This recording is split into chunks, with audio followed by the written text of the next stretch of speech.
오늘 함께 나누실 은혜의 말씀은 신약성경 누가복음 24장 36절부터 43절까지의 말씀입니다. 신약성경 누가복음 24장 36절에서 43절까지의 말씀입니다.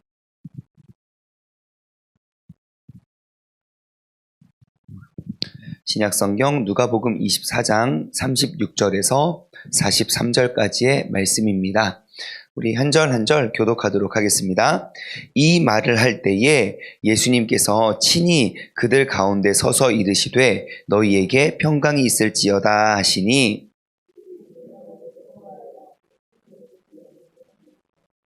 예수님께서 이르시되 어찌하여 두려워하며 어찌하여 마음에 의심이 일어나느냐.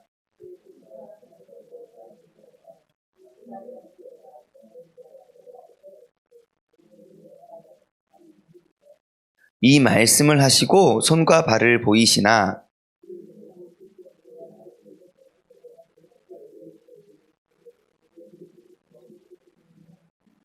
이에 구운 생선 한 토막을 드리니 아멘, 아멘, 아멘.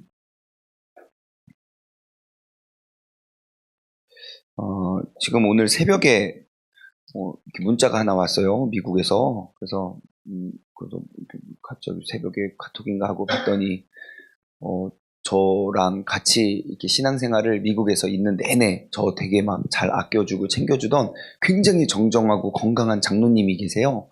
근데 그 장로님의 권사님이 알츠하이머 아니죠, 루게릭? 그 근육 점점점 루게릭 병에 걸리셔서 1년에 한 번, 2년에 한 번 권사님을 뵐 때마다 점점점 건강이 쇠약해지신 걸 봤는데 갑자기 그 장로님이 소천했다는 소식이 딱 온 거예요. 그래서 왜 갑자기 권사님도 아니고 어떻게 장로님이냐고 이렇게 됐더니 코로나로 돌아가셨다고. 지금 방금 뉴욕에 계시거든요. 근데 와, 이게 항상 저는 코로나는 우리 곁에 없다 늘 이 생각이었는데 갑자기 그 정정하시던 항상 그 권사님을 챙기시던 모습만 기억했거든요. 권사님 점점 건강이 안 좋으시니까 항상 되게 막 이렇게 밝고 재밌으셨던 분인데 아무튼 우리가 이 코로나가 아직 끝난 것 같지 않습니다. 이렇게 정말 가까이에 이런 일이 발생한 거 보니까 우리가 계속해서 우리가 나라 민족을 위해서 기도했으면 좋겠습니다.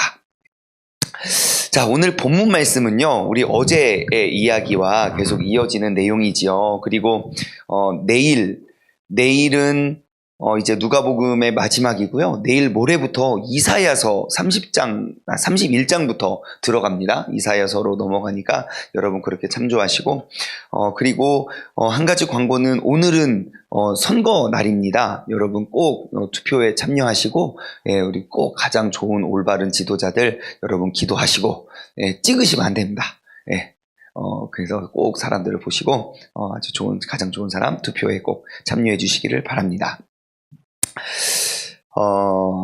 네, 어제 말씀에 우리가 쭉 이어서 가는데요. 이제 2명의 예수님을 따르던 제자들이 이제 예수님이 이제 없어지심을 보고 시체가 없어졌음을 보고 실망하고 망연자실하고 그러면서 이제 엠마오라는 곳을 향해 가시다가 예수님께서 그들과 동행하십니다. 그리고 그들에게 대화하고 또 구약에 있는 그런 예언과 그런 이루어진 일들에 대해서 말씀을 나누다가 이 2명의 제자들이 눈이 밝아졌습니다. 그러고 보니까 예수님이 보이는 거예요. 예수님! 하는 순간 예수님이 뿅 사라진 상태입니다. 그래서 너무너무 신기하고 놀라서 다시 예루살렘으로 다시 왔던 길을 다시 돌아가서 가보니까 11명의 제자들이 모여 있었어요. 그래서 이런 일이 있었다 저런 일이 있었다 하고 막 이렇게 반겨하고 신기해하고 있는 찰나에 오늘 본문이 등장하게 되죠. 이 말을 할 때에 예수님께서 친히 그들 가운데 서서 이르시되, 그 제자들과 11명의 제자들과 그리고 이제 그 2명의 제자들이 막 이제 이런 일은 저런 일 막 있었던 일들을 막 이야기하는데 갑자기 예수님께서 그들 가운데 뿅 나타나셔가지고 너희에게 평강이 있을지어다 그래요. 갑자기 얼마나 무섭습니까? 그러니까 이제 37절 사람들이 놀라고 무서워서 야, 이게 뭐야? 우리가 지금 환상을 보는 거야? 영을 보는 거야? 육체를 보는 거야? 뭐야? 막 하고 어지러워하고 있으니까 예수님께서 첫 번째 그들이 의심하는 것에 대한 증명을, 그러니까 너희들이 의심하는 건 너희들이 의심할 일이 아니야 하면서 그들의 의심을 이제 녹여내는 그러한 모습을 보여줍니다. 야, 니들 어찌하여 이렇게 두려워하고 어찌하여 마음에 의심을 하냐? 야, 내 손과 발을 보고 나인 줄 알아라. 나를 만져봐. 요한복음에 보면 그 도마라는 제자가 내가 만져보지 않고서 난 믿을 수가 없습니다. 비슷한 내용이죠. 그래서 그들의 의심을 녹여내는 예수님의 그런 모습이 있어요. 그래서 이제 40절 예수님의 말씀을 하시고 손과 발을 보이세요. 그러니까 41절 그들이 너무 기쁨으로 아직도 믿지 못하고 아직도 놀랍게 여길 때 너무너무 기뻐서 그런지 이게 꿈인지 생신지 이게 어떻게 이런 일이 있을 수 있나? 보고도 믿을 수 없고 만지고도 믿을 수 없는 그들의 의심이 정말 이제 완전 이제 저기를 찍은 거예요. 정점을 찍고 있어요. 그래서 내가 도저히 믿을 수 없습니다. 그러니까 예수님의 행동이 무엇입니까? 이것들을 이렇게 믿음이 없어야 니들 그런 믿음 갖고 앞으로 어떻게 신앙생활에 가겠냐라고 혼내지 아니하시고요. 그들의 그 큰 의심을 녹이기 위해서 이르시되 야, 여기 뭐 먹을 거 없냐? 야, 저기 구워있는 생선 한 토막 갖고 와봐. 이걸 먹어보자. 그래요. 그게 이제 오늘 본문의 내용입니다. 우리가 이 본문 말씀을 통해서 또 오늘 우리 가르침을 주시는 그러한 지혜를 우리가 또 같이 나눠보길 소원합니다. 36절과 7절 말씀을 보면요, 이 말을 할 때에 이제 예수님이 살아나셨네 안 살아나셨네, 내가 봤네 안 봤네, 막 그런 이야기를 할 때에 그 의심이 많은, 두려움과 의심이 많은 그 중심에 예수님께서 친히 나타나십니다. 그러면서 내믿는 첫 번째 이야기가 뭡니까? 평강이 있을지어다 그래요. 평강이 있을지어다. 다시 말해 너희들이 두려워하고 의심하고 염려하고 걱정할 것이 너희가 해야 할 일이 아니라 우리 그리스도인들이 해야 할 것은 바로 우리의 마음속에 평강을 누리고 평강을 만끽하는 삶입니다. 37절 보면 그럼에도 불구하고 그들이 놀라고 무서워하고 그 보는 것들을 영으로 생각하는 거예요.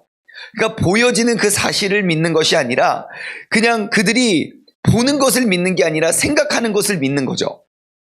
그래서 그들이 놀라고 무섭고 두려운, 다시 말해 그들의 마음이 온통 흔들리고 어려운 상태입니다. 여러분, 사람이 지금 이 사람들, 이 제자들이 놀라고 무서워하고 두려워하는 그 두려움의 출처가 어딘지 아십니까? 이 사람들이 보는 것에 때문에 두려워하는 게 아닙니다. 이 사람들이 왜 이렇게 두려워하고 왜 이렇게 놀라고 왜 이렇게 그러죠? 이 사람들의 마음이 두려워하는 거예요. 인간의 두려움과 의심의 출처는요, 우리의 마음 속에 있습니다. 그래서 끊임없이 우리가 무엇인가를 생산해내는 거예요. 그래서 그 마음의 불안함과 마음의 그 두려움과 그 의심은요, 계속 새로운 것들을 더욱더 많이 만들어내는 거예요. 그 인간의 부정적인 마음을 제대로 포착하고 극대화시킨 철학자 한 명이 있는데요. 그 사람이 유명한 근대 철학의 아버지라고 부르는 데카르트이지요. 그 데카르트가 이렇게 막 명언을 남기지 않았습니까? 나는 생각한다, 고로 존재한다. 그죠? 그 마음 속에 내가 모든 것들을 의심하고 모든 것들을 부정했지만 의심하고 있는 그 내 마음에 흔들리는 그런 것들을 보니까 내가 존재하고 있구나.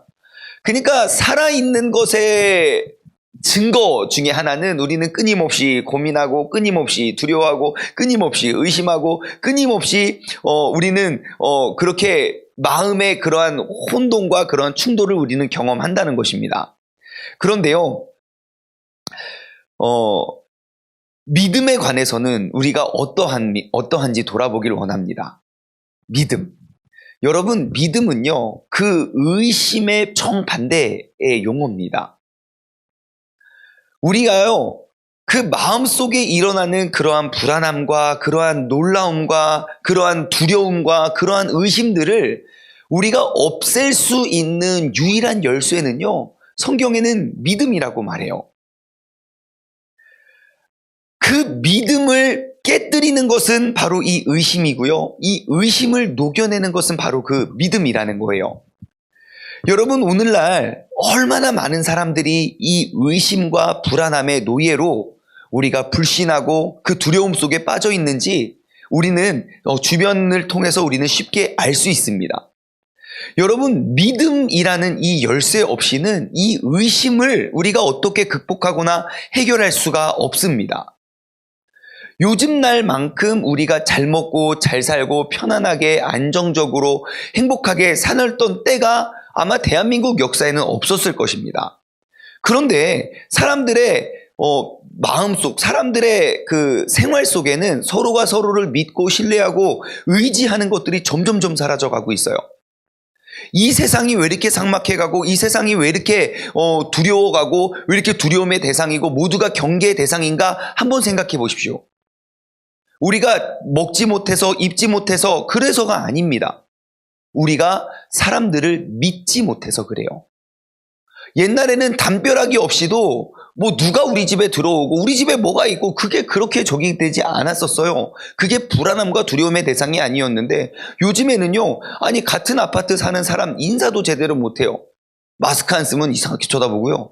물론 그게 배려하는 차원에서 우리가 당연히 쓰는 것이 맞지만 단지 그냥 그런 거를 말하는 것이 아니라 그냥 옆집에 있는 사람이 누구인지도 모르고 어떠한 생각을 하는 사람인지도 모르고 너무너무 많은 의심 속에 그런 의심의 포로가 되어서 우리가 살아가고 있음을 우리가 생각하게 됩니다.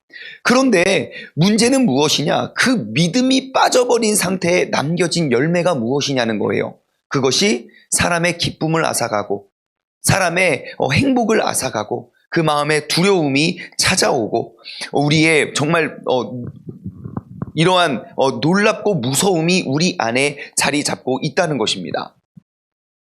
그러면 우리는 어떻게 해야 됩니까? 여러분, 아까 데카르트가 이야기했듯이 우리는 생각하니까 존재하고 생각은 또 그러한 많은 것들을 막 우리 안에서 혼돈하게 만들고 두렵게 만들고 떨리게 만들지만 우리가 그것들을 어떻게 우리가 이겨내야 되는가? 우리 인간의 본성이 그러한데 그걸 어떻게 합니까? 우리가 할 수 있는 건 무엇이냐면 우리의 마음속에 끊임없는 의심과 끊임없는 그러한 것들이 발생할 때에 우리가 무기력하게 놔둬서는 안 된다는 겁니다. 그것이 발생할 수 있는 건 자연스러운 일이니 그것을 그냥 내버려 두지 말라는 겁니다. 뭐냐? 이런 말이 있잖아요. 새가 잠깐 내려와서 있다가 가는 거는 있을 수 있는 일이지만 새가 앉아서 둥지를 틀도록 허용하는 것은 문제가 될 수 있다는 것이죠. 그러니까 내 마음에 근심이 찾아왔을 때 떨쳐버리고 내 마음에 걱정이 떠져왔을 때 떨쳐버리고 내 마음에 어떠한 것들이 찾아왔을 때 우리가 잘라내고 떨쳐버리는 그러한 일들을 우리 안에 있는 그 믿음으로 우리가 이겨내야 된다는 거예요. 그러면 이 말씀 속에 우리가 어떻게 그 믿음을 어떻게 그 의심과 두려움을 떨쳐버리고 이겨낼 수 있었는가? 그들은 주님과 함께 했다는 겁니다. 주님을 바라보면 그러한 어려움과 두려움과 그러한 의심 속에 우리가 믿음을 더욱더 키워낼 수 있다는 사실을 여러분 기억하시기 바랍니다. 여러분, 우리 마음과 우리의 삶 속에 피어나는 그러한 의심에 우리가 그러한 두려움에 염려에 우리가 빠져들지 말고 그러한 상황 속에서 우리의 시선을 주님께 향하고 주님을 바라보시길 소망합니다. 참 재밌는 사실은요, 여러분, 우리가 하나를 의심하기 시작하면요, 열을 의심하게 됩니다. 그런데 반대로 하나를 믿기 시작하면요, 그 뒤에 따라오는 모든 것들이 그냥 다 믿어집니다. 왜 그러냐? 의심은 의심을 낳고요, 믿음은 믿음을 낳기 때문이죠. 그래서 성경은 이야기해요. 우리에게 필요한 건 산을 옮길 믿음이 필요하다고 하지 않아요. 겨자씨만한 순전한 믿음이 필요하다 그래요. 그 믿음이면요, 산을 옮길 수 있는 그 믿음이 나오기 때문이죠. 그럼 오늘 우리가 구해야 할 우리의 기도 제목은 무엇입니까? 주님, 나에게 그 순전한 믿음을 허락하여 주옵소서. 내가 이 세상을 살아가고 이 세상의 이 많은 일들과 많은 두려움을 내가 어떻게 극복하고 어떻게 나아갈지 나는 막막하고 나는 할 수 없으니 주님, 내 안에 그 작은 겨자씨만한 믿음을 허락하여 주셔서 우리가 그 믿음으로 말미암아 이 세상의 모든 두려움과 모든 염려와 모든 걱정을 능히 이겨낼 수 있는 믿음의 사람 되게 해달라고, 우리가 그 작은 온전한 믿음을 달라고 오늘 구하며 나아가길 소망합니다. 여러분 마음속에 피어나는 그러한 염려와 두려움과 그런 의심과 그러한 것들이 찾아오는 것은 잘못된 것이 아닙니다. 하지만 그것이 우리의 마음에 우리의 삶을 지배할 수 없도록, 그래서 우리가 끊임없이 기도하고, 그래서 우리가 끊임없이 말씀을 묵상하고, 우리가 하나님의 뜻을 구하고, 우리가 끊임없이 기말찬 24 운동에 동참해야 하는 줄 믿습니다. 그래서 오늘 이 시간 우리가 다시 한번 그 주님을 향한 그 시선에 우리가 더욱더 집중할 수 있는 믿음의 사람 되길 소망합니다. 38절과 39절 말씀을 보겠습니다. 예수님께서 이르시되 야 니들 어찌하여 그렇게 두려워하느냐? 어찌하여 너희의 마음에 의심이 일어났느냐? 내 손과 내 발을 보고 나인 줄을 알라. 또 나를 만져보라. 영은 살과 뼈가 없으되 너희 보는 바와 같이 나는 있느니라. 자, 예수님께서는요, 지금 그 부활하신 예수님, 그 육신의 그 무덤에서 일어나셔서 그 육신의 죽음까지도 이기신 그 예수님을 바라보고도 믿지 못하는 그 제자들에게 예수님이 어떻게 하십니까? 책망하지 않으십니다. 그들을 위로해 주세요. 그리고 그들이 알아듣기 쉽게 설명해 주세요. 저는 그렇게 못할 것 같습니다. 제가 진짜로 내가 진짜로 부활했어요. 짜잔! 그랬는데, 아니, 이놈의 3년 동안 나를 쫓아다녔다는 그 제자들, 나랑 같이 죽은 사람도 살리고, 막 물리도 걸어가고, 막 이랬던 제자들이 뭐야? 귀신 아니야? 아니, 옛날에 파도 속에서 니들 나 의심했을 때부터 내가 알아봤어. 이것들. 보고도 모르냐? 저 막 완전 책망하고 혼낼 것 같아요. 예? 야, 베드로, 너 지난번에 내가 물리로 걸어오라고 했어. 니들 나 보고 유령이라고 해가지고 저 막 그렇게 혼낼 것 같은데요. 예수님은 안 그러세요. 예수님의 대단함이 바로 그거예요.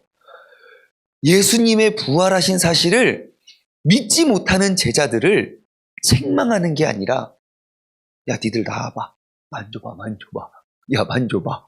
야, 와, 그들이 의심하는 그런 모든 것들을 더 이상 의심할 수 없을 정도로 설명해 주세요. 이게 예수님의 대단함인 거예요. 여러분, 우리가 흔히들 믿음의 조상을 누구라고 합니까? 아브라함이에요. 여러분, 왜 아브라함이 믿음의 조상? 그 조상이 뭡니까? 원조죠, 원조. 원조집. 네, 믿음의 원조집, 아브라함.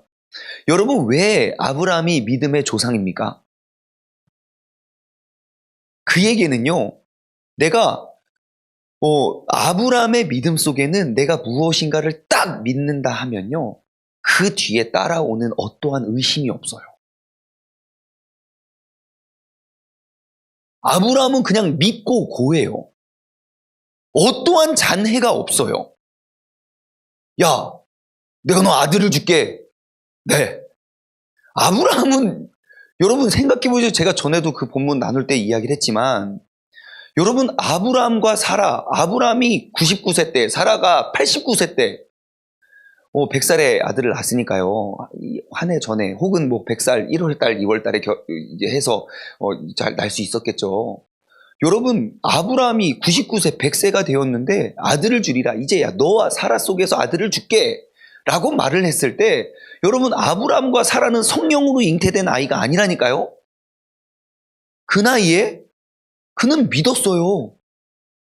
그랬더니 진짜 아이가 생겼어요.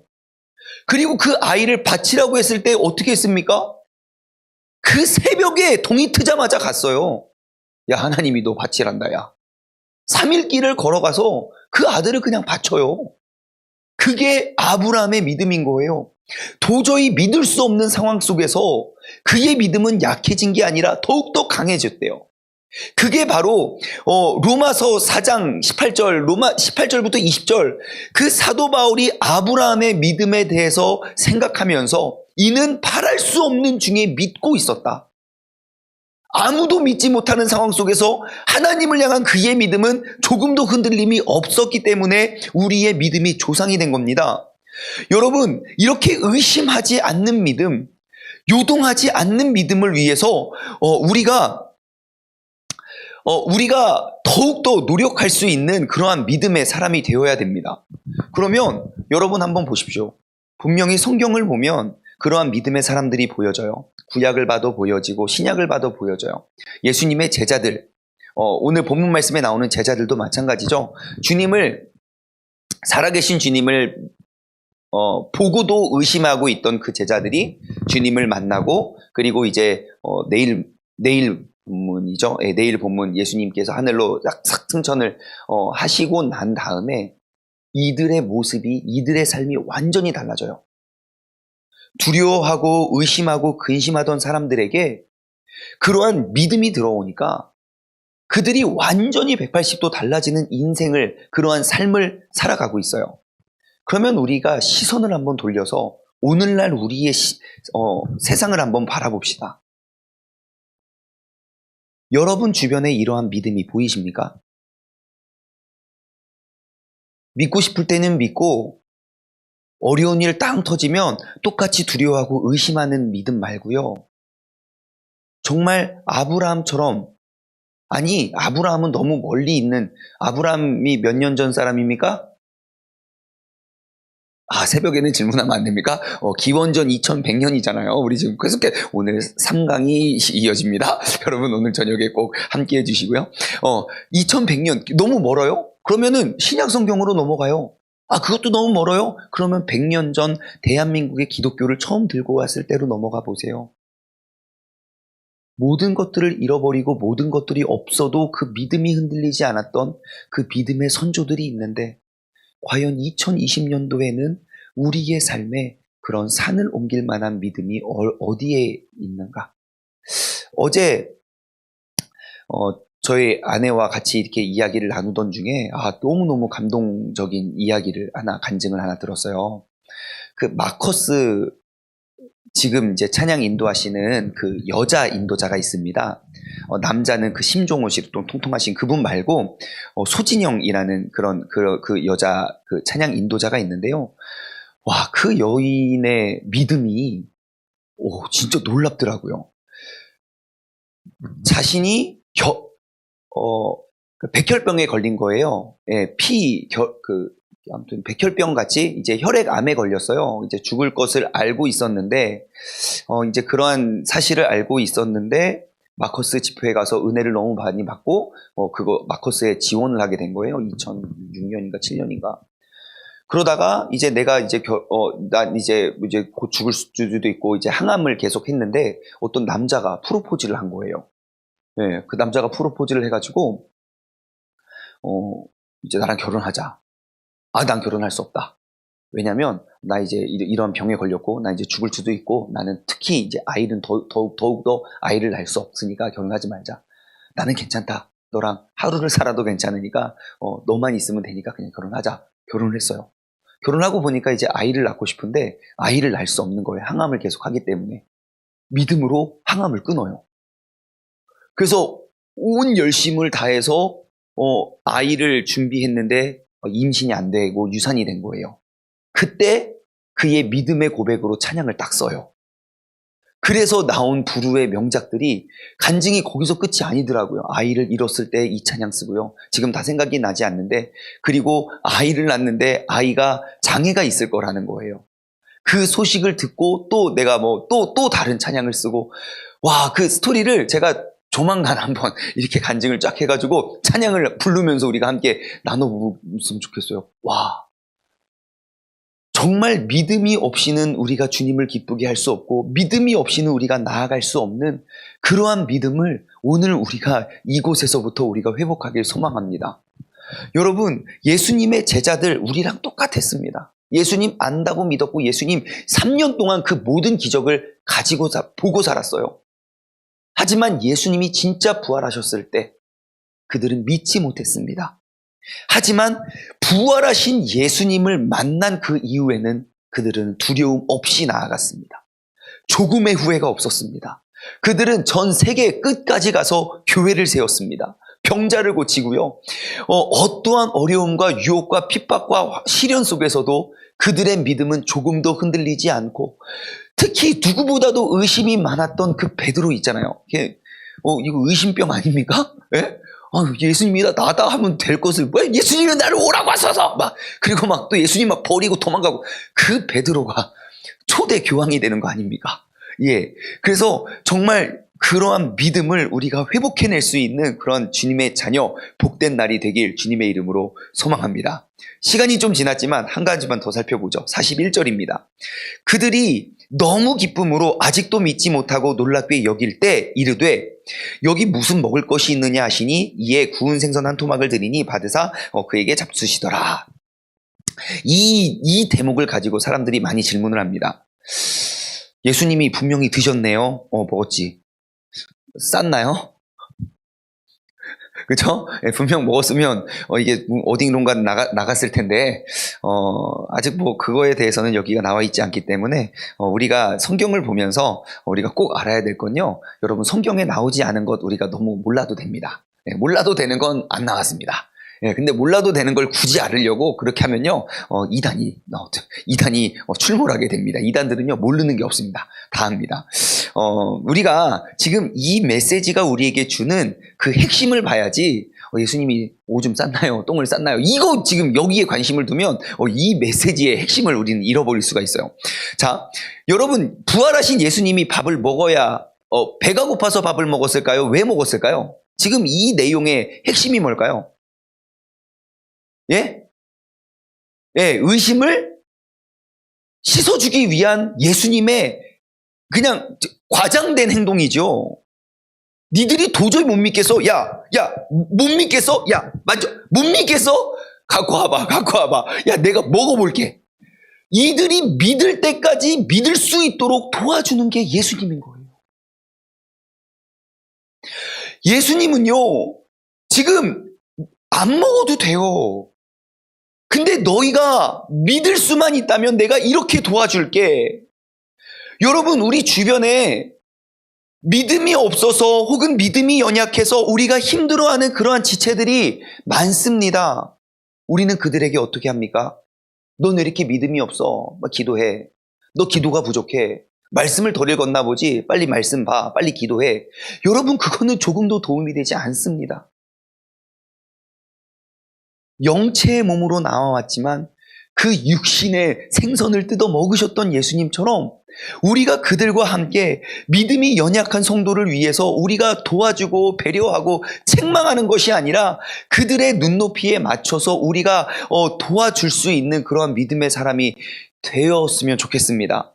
어떻게 해서든지 그들을 세워주려고 하는 그 예수님의 마음, 그들을 향한 그들의 눈높이로 내려가서 그들을 돕고 협력했었던 그 주님의 배려가 있었기 때문에 정말 그 의심 많았던 베드로가 그렇게 위대한 사도 베드로가 되었고, 그렇게 예수님을 믿었던 사람들을 잡아 죽이려던 사도 바울이 그렇게 나온 것이죠. 여러분, 처음부터 완성된 사람은 없습니다.